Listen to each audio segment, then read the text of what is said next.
to go deep again. Oh yeah. And so like it took courage for you to break through and get in front of Kanye and build your career, and then to be at the top and to be at a point where it's like, oh wow, like there's so much opportunity, and to then go, oh wait, I need to do the work. I need to do the work. That takes even more courage, because now you have something to lose. And I respect that a lot, because I think when I work with people and I meet people who are crushing it, it's like when you're crushing it and then you go, no, wait a minute, I still need to get this right. That shows an even deeper level of courage and insight.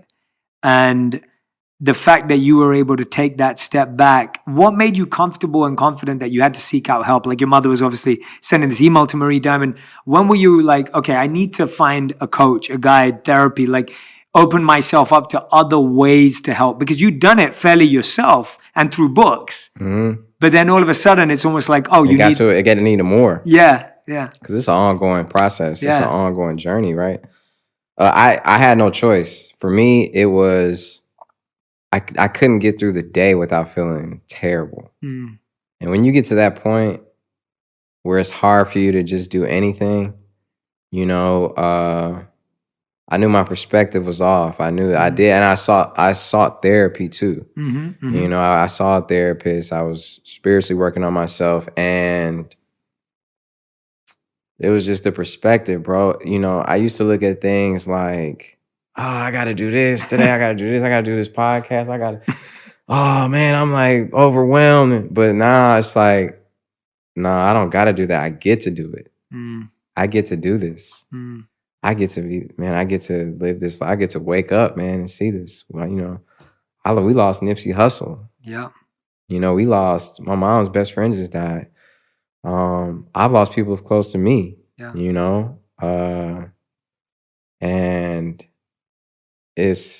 they don't get to wake up. No. And they leave behind kids, they leave behind a life, right? And I almost felt like I was being selfish because I was not living in the moment. Mm. You're never living in the moment when you're thinking about what you have to do. Mm-hmm. You're only living in the moment when you're enjoying each moment, right? Yeah.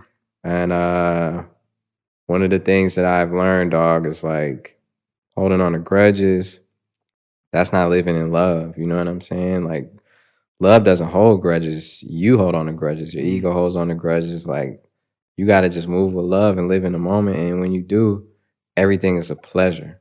Mm. Even if it's a lot, even if you can't get it all done, even if you're like, I didn't even get to that today, it's like, at least you're here though. Mm-hmm.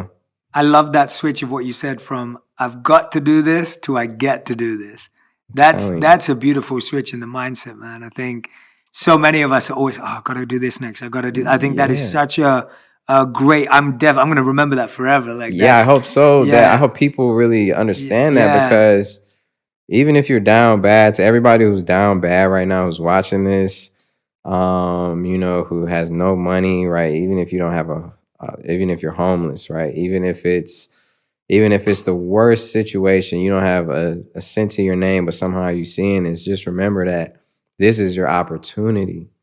Every situation is an opportunity, and you don't got to do more work than the next man. You get to do more work than the next man. You get to take advantage of your opportunity and see a spectrum that people don't get to see. You get to live out the levels of life that people don't get to see. People don't get to see the bottom sometimes. Some people are born into wealth and happiness, and they don't have to. You get to struggle. You get to be stronger. Yeah. You get to lift that weight, and you'll have strong enough muscles to climb the mountain and be the master of your life. So I'm letting you know, like, you got what it takes. You got it. Yeah, I love that. And you get to be more compassionate and empathetic, because when you've been there, now when you rise, you're able to love and be compassionate to other people's pain. Yeah. Because you were there. Yeah. And you get more empathy. And that's such a gift in life, I feel, to feel compassion to that degree is a huge gift, because you've been there, you know what it feels like. And that only comes from experience. Totally. And to have that is a gift in and of itself. Tell me about, now where you at. Like when we look at you now, like you've given us a really beautiful deep dive into these moments on your story. What are you visioning today? What are you working on today? What are some of those techniques for love? And I love that you use the word techniques. I think that's such a beautiful juxtaposition between technique and love, because people often think love is just fluid and fluffy and but you're spot on. It's a science and a spirituality. It's both. It's strategic and sincere. It's both, right? Like I feel we live in this world where I was talking about it with a friend today, and I was saying that the human mind needs to get better at entertaining the idea that two opposites or two things that you think are opposite actually is where the magic happens. So like when you say love is a technique, people go, no, love can't be a technique because it just has to be, pure and flowing. But actually it starts as a technique. Yes. And then it transcends. Yes. Right? It starts that way. Tell us about some of the work you're doing today, internally and externally, that you feel is in line with what you're sharing. Well, first of all, I'm like going through this cleanse right now. Yeah. Like this 4-month cleanse. That's that a food cleanse or? No, it's a cleanse where you take certain supplements. You're definitely supposed to eat a certain way. It's not a super strict like just berries or anything like that. It's just like it's kind of like the diet that I already have, which is like I don't do wheat, gluten. There are times where I have no choice sometimes, and I even have enzymes that are like to help with that. But so it's not a super strict diet, but it's a diet where you stay in the guidelines. Yeah. And I'm taking notes for dinner next week. Yeah. You let me know. I'll tell my wife. Yeah, and anyway, Janae's doing this too. It's a cleanse, and my mom is doing it. A lot of people are doing it around me. 4-month cleanse. And you clean your gut and your intestines and your liver and your kidneys, and you clean out parasites, then the worms and all these crazy things that, that's the stage I'm in now. I'm just started my 2nd month out of 4 months. And one thing I realized is that when you do a cleanse like that, right? I've never done one in my life. And I used to, at one point, especially in high school, like every night I was eating McDonald's. You know what I'm saying? I was getting that double cheeseburger. I was getting Taco Bell. I was getting Burger King, White Castles. Like I was on it. That's just because it was just what we had. Yeah. I would be in the studio at my friend's house or re-recording in the basement. It's like that's just what it was, And I've eaten so much of that in my life when I was younger. So I was like, I really need to do this cleanse. So that's one of the things I'm doing now. And I do feel like when you do a cleanse like that, it also cleanse energetically some of that old you that you've been holding on to for years. So that's and you learn discipline. You learn. It's always like I feel like there's a beautiful story that you just reminded me of from what you said.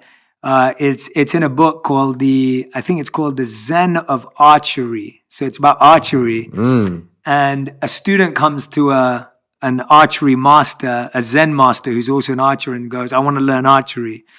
And so the master goes, okay, let's learn archery. So they draw a target onto a little piece of paper. They stick it on a tree. They make a little bow out of a twig and the string, and they give it to the student. And they give them a little arrow made out of a twig, and they say, go for it.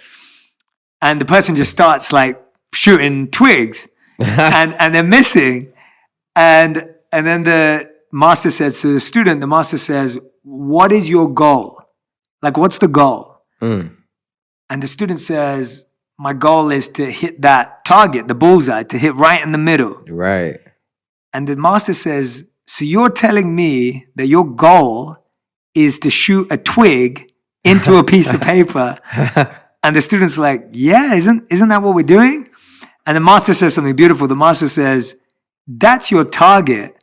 The goal is to be calm enough so that you can hit your target. I love that. And what you just said now, like your target is to change your gut and purify and detox. But the goal is the discipline, the nourishment, that what you just said, like that's what you're really achieving in the cleanse. And I think we get the goal and the target confused a lot. We think that the target is the goal, but the goal is to be still and to be present. The target's just a way of getting to that goal. Yeah. So I love that you're doing that. I need to join you on that. I'm big into gut health and realizing how. Oh yeah, it's like your microbiomes and everything. It's like it has to do. This cleanse specifically has to do with that. And I want you to introduce me to that person afterwards who's managing that. I'm gonna tell you, Mama Myra, my mom, she's the one. She is a health.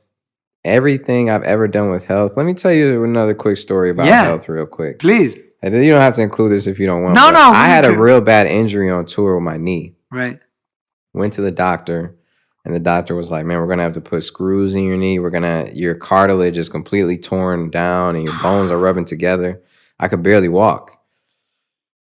My mom was like, I don't accept that, right? So let's go to, this is the second time in my life. I'll tell you the first time. This is the second time it's happened. She's like, I found this place that does stem cell research. And this is how we got hip to the oxidation of the blood. What they would do is they would oxidize this blood, put it in wherever you needed it, right? For me, it was my knee. And it would slowly repair the knee and then regenerate the cartilage with the stem cells. My cartilage regenerated in my knee 98%. 98% regeneration. This is not a game, man. This doctor told me I had to have surgery on my knee and put screws in my knee. And this was a more holistic approach. This was a more of a Eastern, I guess, medicine. Alternative medicine. And the other time was when I had heart problems growing up. I had heart palpitations and it got so bad that I couldn't walk from one side of the room to the other side of the room without being short breath. Your heart runs on electric currents. And mine was like beating like this. Weird, right? Anyway, I passed out in the shower, went to the hospital. They were like, man, we're going to have to put what's the thing? What is the shot? Pacemaker. We're going to have to put a pacemaker in your heart, or we can cut half of your heart open, scar it, and the electric currents will run through the scars. Man, I went to this doctor who is actually my doctor now in Michigan, one of the best doctors in the world, Dr. Brownstein. He gave me magnesium and a couple other things. He was like, make sure you take this magnesium. I go back a week later or like a week and a half later to get prepped for the surgery that we couldn't afford. And they test my heart and they're like, oh my God, your heart's fine. They diagnosed me with the whole disease. They diagnosed me and said my heart, I had a diseased heart. And then when I got tested again, they were like, oh, your heart's really healthy. You have a strong heart. And I couldn't believe how different. I told them, like, all I did was take this. I told them, like, I took the magnesium and they were like, no way. That's impossible. But it's like people got to open their minds up a little bit more, right? And all of us. I've had to open my mind up so much in my life. Yeah. But I love hearing you talk about this stuff. I think it's great. I think it's great because I think people would externally just think, oh yeah, skeptical about this kind of stuff. No. And hearing you say it and you having real experience of it, what makes your mom sounds like the most amazing person in the I'm world. not just saying this. You should interview her one day. Yeah. Or maybe come over for dinner and talk to her. 100%. I'd love to. Like, I'm not even joking. Like, everything you've just said to me, the books your mother introduced you to, the people, like, I'm fascinated by her story. Bro, we get lucky, right, with our parents. They say that we choose our parents. Yeah, for sure. I believe that. I chose the right one, for sure. Yeah. My dad is cool, too. Let's not get it confused. My mom is amazing. Yeah. My dad is amazing, too, in a lot of ways. Yeah. Just not those ways. Yeah, different strengths. Yeah, different strengths. And different teachers for different lessons. Yeah. A lot of personality traits I picked up from him. Yeah. For sure. He's somebody who loves first. Yeah. And that's something that you don't get. He's somebody who's open-hearted and very gentle. You know what I'm saying? Yeah. And he grew up in Monroe, Louisiana, where he had to run for his life and he would get beat up for being black, and he's dealt with a lot of pain and trauma.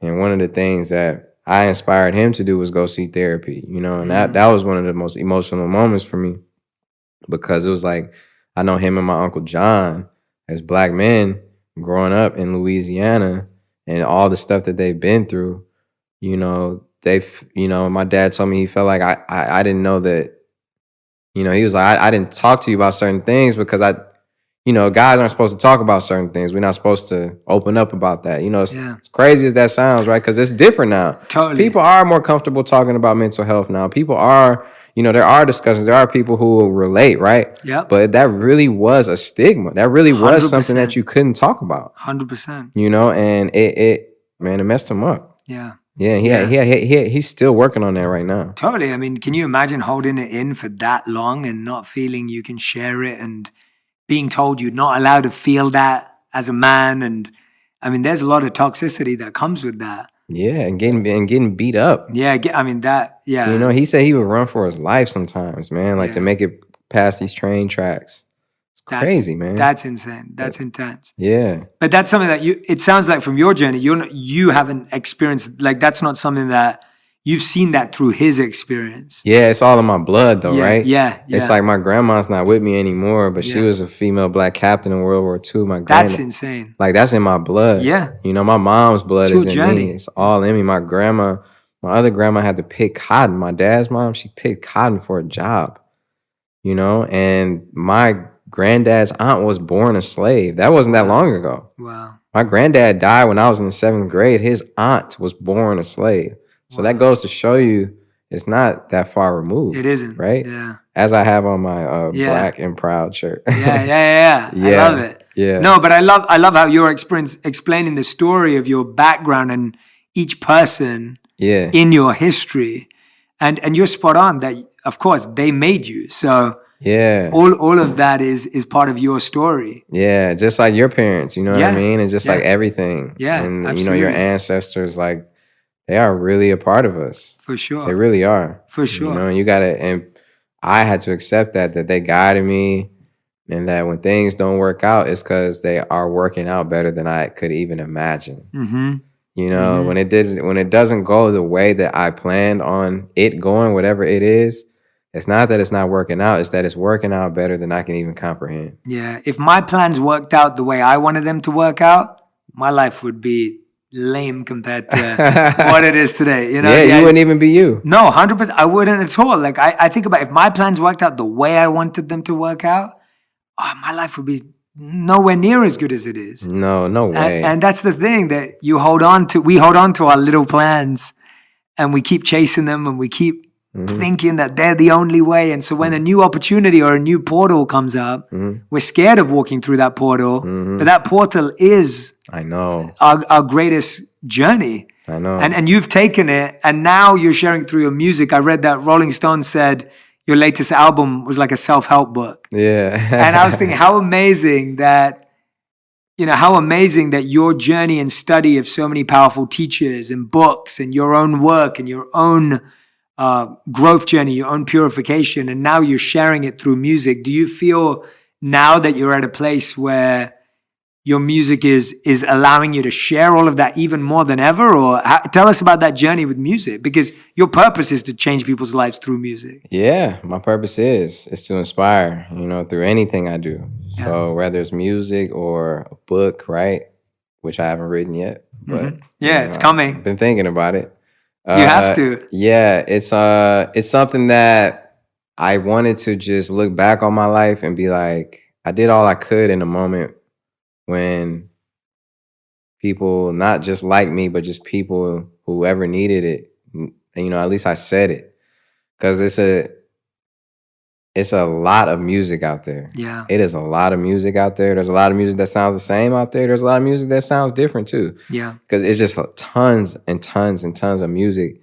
So I had to represent my mindset at least at that point in my life. And I try and do that with all my albums, but on top of that, I don't want to sound like I'm preaching. I don't want to sound like I'm talking down, or, you know, I want to sound like I'm talking to someone. So I do have records that are fun. Yeah. You know, because I am not, nobody's perfect.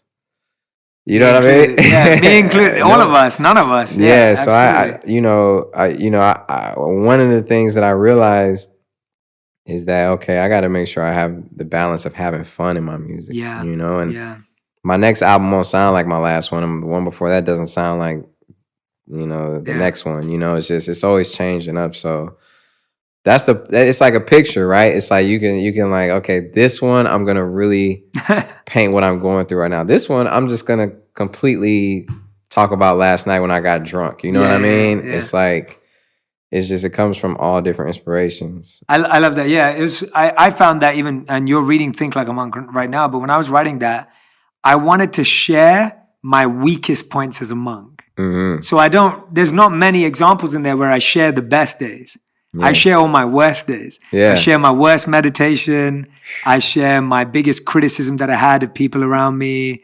I share my worst train journey. Like in the book, I was like, I want to share the worst days. Wow. Because the big days are the easy days to share when like I felt enlightened and when I had a moment. Like those are easy to share. Right. But to share like, I used to wake up and I hated waking up at 4 a.m. Like to share that felt like the right thing to share because of what you're saying. We all have bad days. None of us are perfect and have it all figured out. And people relate to that, right? Yeah. And also I feel like that's just the truth that we need to hear. Because like I was speaking to a friend yesterday and he was saying, I feel scared about my future and my financial future and this and that and whatever it was. And I was like, dude, I relate. Like, everyone feels like that. Yeah. Like there's no one and as soon as you hear that, you go, oh, okay, it's okay. When you hear that someone else feels that way, I know when people are going to listen to this, they're going to go, bitch, you felt nervous rapping? Yeah. Like when you hear that, that's good. Oh, okay. It's okay to feel nervous and still do something. Yeah. I think a lot of people feel they have to feel confident to do something. Yeah. When actually most of us do things when we're nervous. Yeah. And bro, I wake up still totally messed up sometimes. Yeah. I feel there are times where, I do feel very like down and depressed. My vibration is low, but I'm able to approach it and react to it differently. Yeah. And I'm able to not let it stick on me. Yeah. One of the things that meditation does for me is like, it's like when you work out or like do something like go on a hike or something and you take that shower. Yeah. And you just like are clean. Yes. That's what meditation does for me. It energetically, literally just cleans me. And I feel like I'm ready. It's like having a full charged phone. It's like I'm ready for everything now. I'm charged up. And it's bathing your soul. Yeah. And people have a lot of misconceptions about meditation. You have to understand that there's no wrong way to meditate. Mm-hmm. There's no wrong way. It's not wrong. Even if your mind races and you get better at bringing it back to your center, if you get better on focusing on your breathing, right?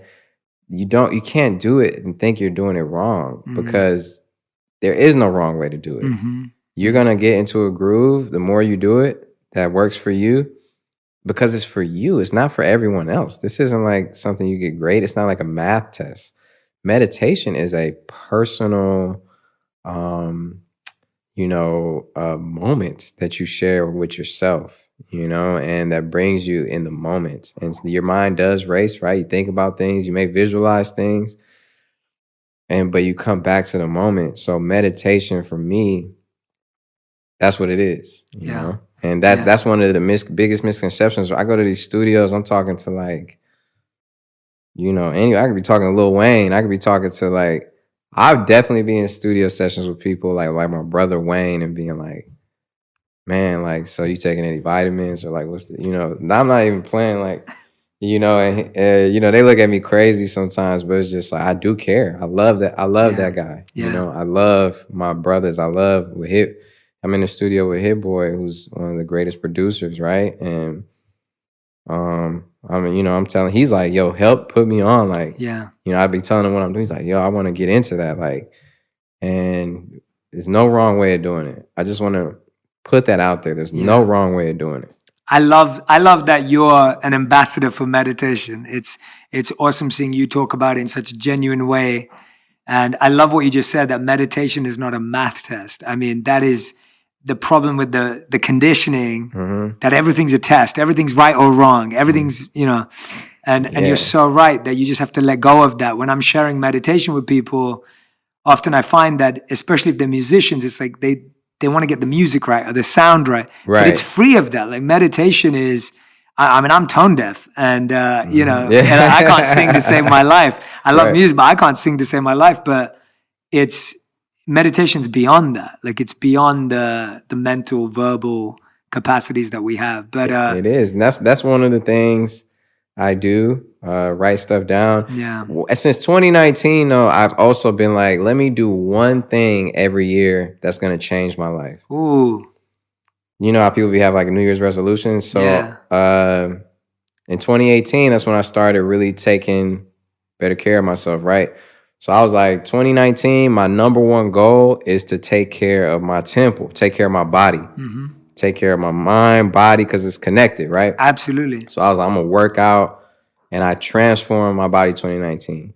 2020, and by the way, I keep these one introduction of something new every year. I keep that in my my daily practice. Yes. Like it's a habit at that point. I create these new habits. Yeah. And 2020, it was like, okay, I want to put all these things into this album. That was my number one priority. Like I want to create something for people who really need this right now, right? Yeah. And while doing all the things I kept from 2019, 2021, I've been taking voice lessons. Wow. So I've been taking voice lessons with my vocal coach, Peter. And because I realized that not only first of all, I listen to my old music and my voice has changed so much. Wow. And I'm like, okay, my voice has been getting stronger, right?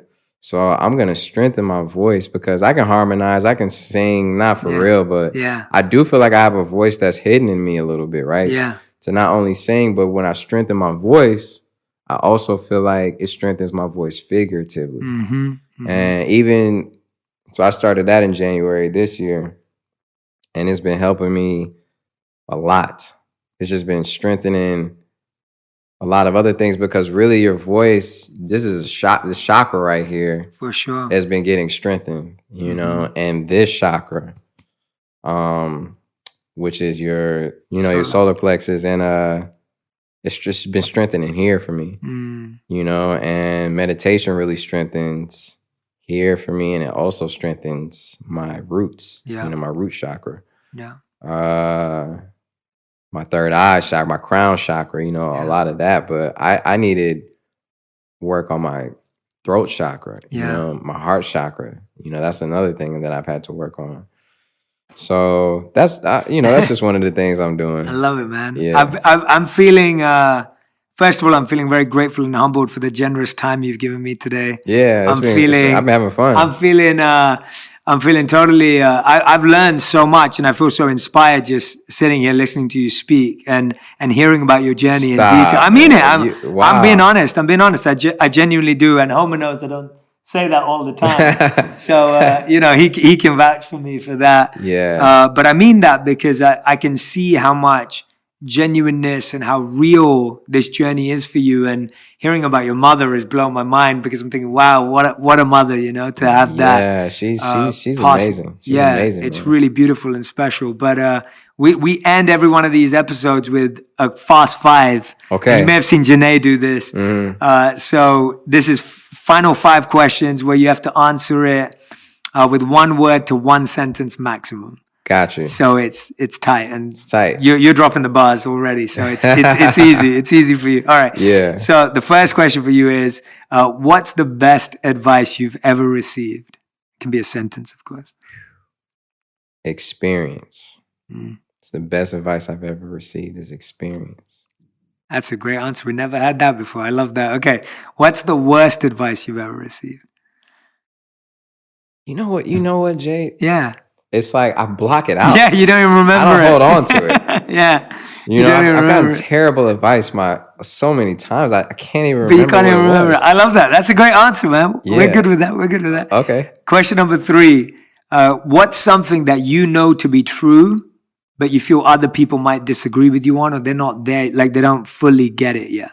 What's something that you're so sure about, but other people would not really get it?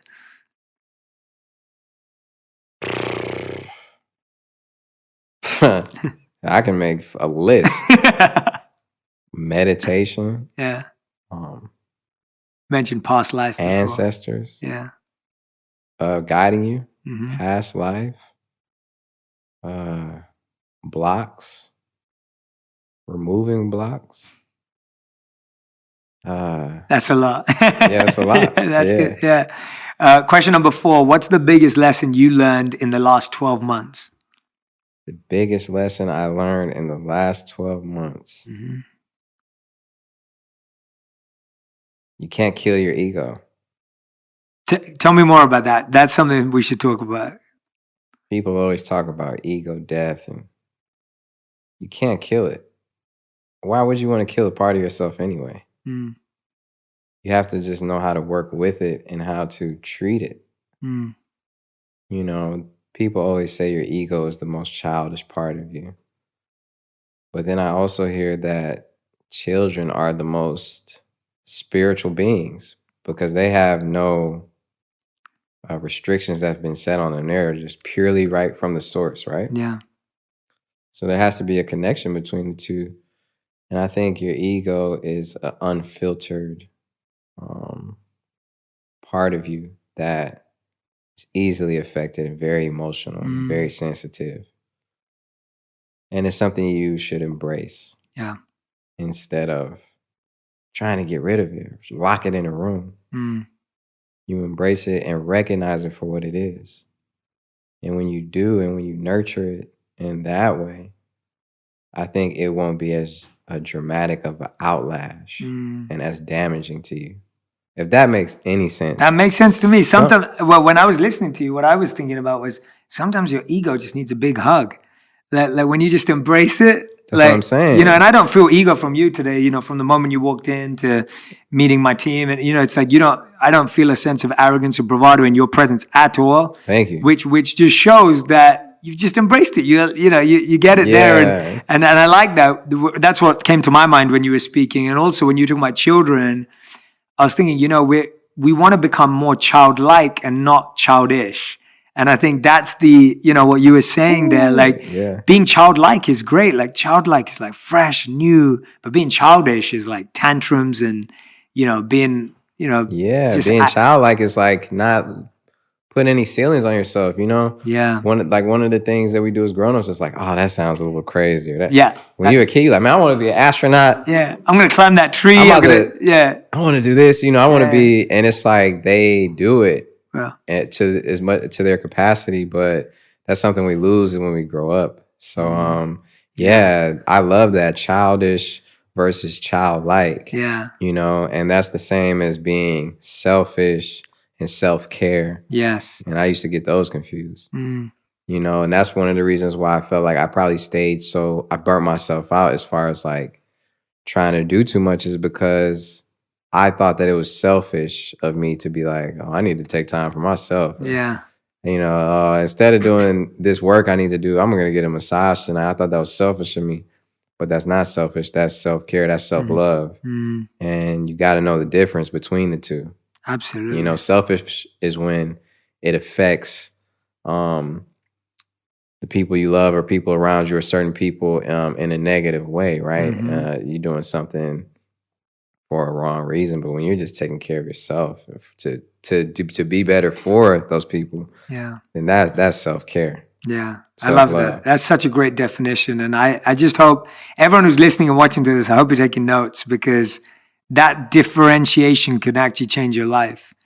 Because when you give up your self-care in the short term to think you're being selfless, then in the long term, you end up having to be selfish because it pushes you back that way. So you're spot on that we have to, and I can relate to that so much, because there was a time in my life where I was just extending myself to others. And I used to think that getting a massage, eating well, eating on time, all of that stuff was bad. And now it's like I realize, well, I can't give myself, or I'm giving people the worst leftovers of myself when I haven't taken care of myself. I don't want to give the people I love my leftovers, but that's what I'm giving them because I've drained myself. So I love that differentiation. All right, fifth and final question. Okay, I forgot we were doing. No, that's cool. That's cool. I asked you. You were following the rules, but I was like, when you said that we have to kill our ego, I was like, oh, okay, I want to know. So that was good. It was good. Right. Fifth and final question is: if you could create a law that everyone in the world had to follow, what would it be? to not judge. Yeah. Not to judge because here's the difference. Everyone has an opinion, right? And that's fine. You know, and I remember just going to church and, you know, people being like, only God can judge you, right? Yeah. But we are all humans. And when we judge each other, it brings us down, man. Yeah. It traps us, right? It's like, and what you put out there is just going to come right back to you. Absolutely. You know, it's like a double-edged sword. So you're judging somebody like, you messed up, you wrong, this is not good. What are you doing? Like, this is not good. But that's coming right back to you, whether you know it or not. And it could be different ways, right? But to me, you can have an opinion, right? And that's a thin line too between an opinion and judging. But judging is when you go out your way to make somebody feel a certain way, right? And that's something that's become so accustomed to our society is we judge each other.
Really, I don't even know if we have the right to judge each other. Totally. You know, we're all made in the image of God, right? And I don't know if judging each other is productive necessarily. You know, I just don't think it's productive. I think that it's time that you could have spent on something else. And if you don't like something that's different, you don't have to comment on it. You don't have to judge it. You could just be like, cool, like, you know, and let it go and put the energy on something you like, you know, let it go. Or I think when you bring somebody down, though, you're bringing them down, but you can't bring anything down without going down yourself. It doesn't even make any sense. Absolutely. Absolutely. Everyone, big Sean, thank you for doing this, man. I can't wait to come back. We got to do like a part 2. I know. I mean, I can carry on talking. No, I was like, we can save it for another time if you like. No, this has been amazing, man. Like just hearing you share your heart and your genuine purpose with us today. Like I've loved every bit of it. It's been so inspiring to me. Thank you, man. I loved it too. And I've learned so much. And I mean that. I mean that from the bottom of my heart. And I recommend that everyone goes and listens to this again and takes notes, write stuff down, because there are so many gems in what you shared that can be truly powerful for people at different stages of their life, because you just walked us through the hero's journey. Yeah. And your journey, of course, still continues, as you know, but there's so many parts of that. And I want to ask you, though, is there something you wanted to share today that you feel I haven't let you share, or that you haven't had an opportunity to get through? Because I want to get there. I don't want to prematurely, you know, give up. So no, if there's something on your mind that you're like, oh, I feel like I need to share this with people. Well, I do want to just share that I go through terrible days. I go through dark moments. I go through great days. I have great moments. And, you know, it's not like I figured life out. You know, I don't think anyone on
this earth has ever figured life out all the way. Agreed. And I don't think it's for us to figure out.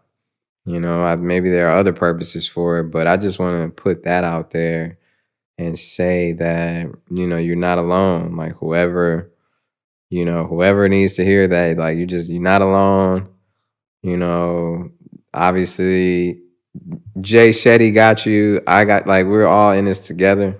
Yeah. And you know, I just want to end on that and just say that thank you guys for listening. You know, to anybody who needed to hear this, like I needed to hear it myself. You know, everything I said is because it was on my heart that needed to be expressed for you and for myself and for whatever other reason. So thank you. That is a beautiful note to end on, and 1,000% I'm in for a part 2. Yeah, gotta do part 2. Yeah, I'm all in for a part 2. I could talk to you for like 2-3 hours, and I could listen to that voice. I could listen to that voice for hours. So, you know, it's like but honestly, like what you just said is so perfect and exactly what we all need to hear. And I don't think you shared your story with any sort of perfection or with any projection of you having it figured out. I could hear that sincere seeker inside of you in every step. So I think you shared it beautifully, man. Thank you so much. No, thank you. Thanks for having me. Thank you, man. This was beautiful. This was